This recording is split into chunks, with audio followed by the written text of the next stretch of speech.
Welcome to Let's Get Scared channel. The following two stories are based on true events. We thank our friends for allowing us to publish their stories. Story number 1, Car Accident. This occurred some time ago. I was a healthy 20-year-old. It was a lovely spring day, sun and a light breeze. I was doing 50 miles per hour down the Beltline. My favorite station was on the radio. I was feeling good and singing along. The road was slightly curvy. The surrounding environment was lush and green. There were few cars on the road. I remember looking at my car's clock about halfway down the road and seeing that it was 1 p.m. I wasn't in any kind of hurry. Nicole, a friend of mine, was meeting me at a nearby coffee shop. I was just under the railroad bridge 1 second, and then found myself almost at the end of the Beltline the next. My car was heading straight for the right railing. Panic, bewilderment, horror, and fear overtook me. I thought I was going to die. I tried but couldn't brake. In my panic, I actually pressed the gas pedal. But I couldn't think clearly at the time. So I jerked the steering wheel to the left. My car began zigzagging after I lost control. And then, it was as if some invisible power forced my car to make a sharp 180-degree turn in the opposite direction. Frightened, I looked around, grateful that there was no one else on the road. I don't think I could go on living if I had hurt anyone. Then a man gently knocked on my driver's side window and asked if I was okay. He had already dialed 911 on his cell phone. Within 10 minutes, an ambulance arrived. The man told them that he saw me speeding and was forced to slow down and stop as he approached the road. It was like she stepped on the gas completely, he told the EMTs.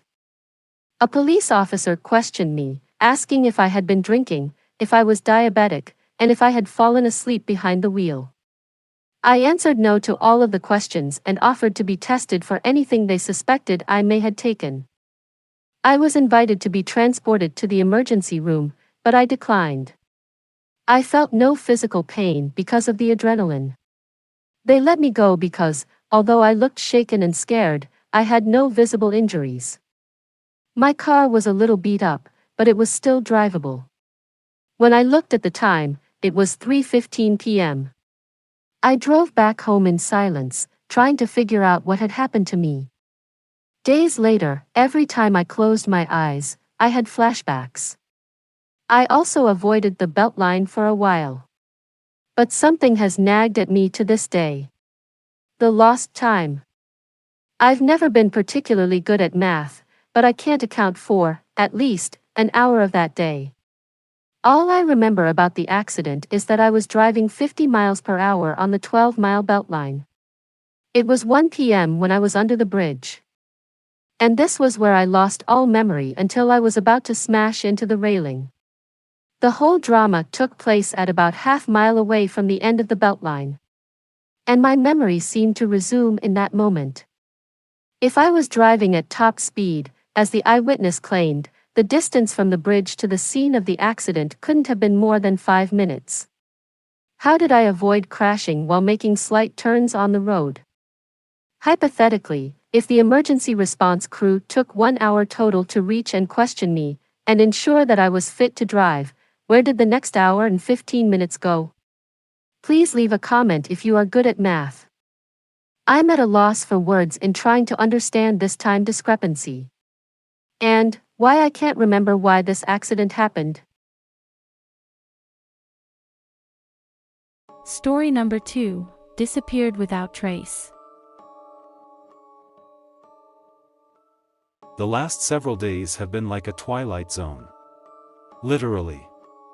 I have undergone a variety of therapies, mainly psychiatric ones. I'm told that while under hypnosis, I made no revelations that would suggest what had happened to me over the previous few weeks. Additionally, I'm under suspicion by the local authorities. I've been charged with trying to hide, though they still have not figured out what I have been trying to hide from. And certainly, I have no answers for them either. The staff at the psychiatric ward instructed me to remove my clothes so they could examine me. The objective was to look for any dirt or other signs that would reveal my whereabouts. However, my clothing was clean. My body is uninjured, and brain tests revealed no signs of probable trauma. I took a lie detector test, and passed. The treating psychiatrist claims that I have amnesia, but the police believe that I am fabricating my condition for some yet unknown reason. I explained what had occurred. In my mind, not much time has passed. I explained that the previous Saturday was just like any other weekend day for me. Since I had no obligations that day, I slept until about 10:30 in the morning and chose to go to the local bagel cafe for breakfast. I went outside while still wearing my jammies and a jacket. It was a sunny but chilly March day. Just a few steps from the cafe, I was suddenly approached by some of my neighbors, who were asking me where I had gone and why I had vanished. Honestly, I have no idea what they were talking about. They walked with me to the bagel shop to show me the newspaper for the day and pointed out the publication date. It wasn't March 3, 2017. How was that possible?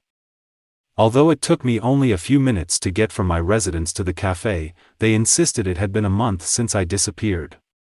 The cops have been struggling to accept my story and have complained about how I made them waste resources. My objections have been fruitless. Later, my girlfriend showed me news reports regarding my disappearance. I was perplexed. I was at a loss for words. Yes, experiencing such a time lapse is definitely unusual, but I'm at a loss as to how to explain it. I was informed that search teams had been organized. They had searched the entire town, my home, and the neighboring woods. All my personal documents and car were still at home. It is because I only took the house keys with me to the bagel shop. Yet, somehow, I had vanished without a trace. Eyewitnesses reported seeing me leave my house, but no one was able to recall what happened after. I still don't remember ever being attacked or kidnapped, and there is no evidence that I was harmed in any way. For more content, visit our channel. Please like and subscribe. Thank you.